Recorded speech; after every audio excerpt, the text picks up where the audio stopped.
We could go on all day about privatization and the stock market going up, down today, up tomorrow.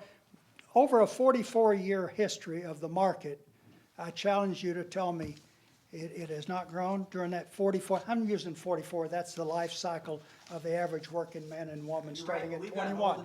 Now I would allow, well, Yeah. okay, they'll just pick out a segment then and poo-poo lives. it. And the fact is, I would like to have Douglas Holtz, he can respond, or Jared Bernstein in I that think order. we both probably want to respond. You want to go Yeah. first? Thank you. Great points. I particularly wanted to get back to, I disagree with Jim as strongly as you do on his point about somehow that those bonds are meaningless. Essentially, you're saying we're going to default, and we just went through a period of saying we're going to default, and I think that's extremely destructive rhetoric. Listen, on the stock market, I totally agree with your points about privatization again, because the problem with the stock market in private accounts is it introduces a timing dimension into Social Security that doesn't exist when you have a guaranteed benefit. So if you happen to retire in a down market, you're kind of screwed. What's interesting is that Canada has invests part of their trust fund in equities. And the Center on American Progress, which I think has good liberal street cred, is suggesting a plan to help solve Social Security's financial problems by investing 25% of its trust fund in equities. Now, you maintain the guaranteed benefit, just like they do in Canada, but you tap some of the growth in equities. By the way, that would, if you think of the shortfall in terms of the payroll tax gap is about 2.2 right now, that would close about 40% of that gap if you did, according to CAP's calculations.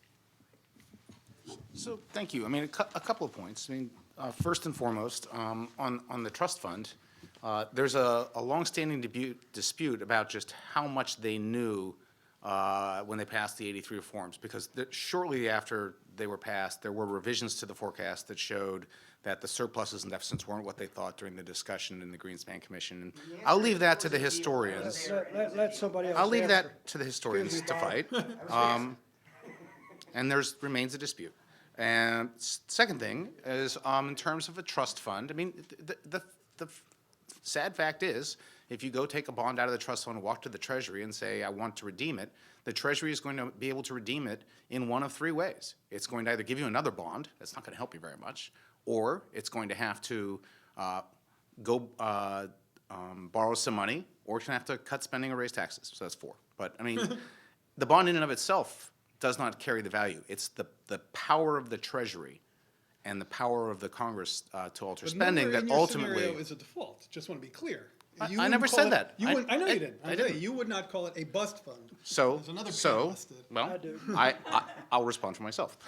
Third, my proposal wasn't privatizing Social Security. It was keeping the same basic defined benefit plank and adding on an additional saving, very different.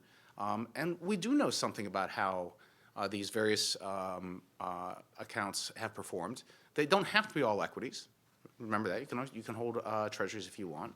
We did, in fact, in the United States, in 2001 or 2, I forget which, allow the Railroad Retirement Fund to invest in equities. And managers have, in fact, done that.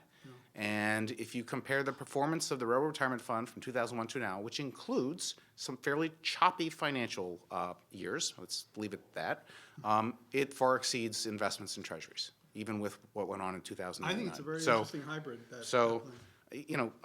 I would like to see this debated on the merits, because we have, in fact, retirement problems. And the last is, I wouldn't disagree with you that this is about values. Absolutely. And ultimately, budgets are policy, and our policies reflect our values. And I certainly believe that there's a good case to be made on the value of benefits to the poor and the taxes to the rich, and I addressed why I came down where I did. But I think the one thing that has not been discussed enough is that in this country, everyone's quick to say they're unhappy that their taxes went up or their program got cut.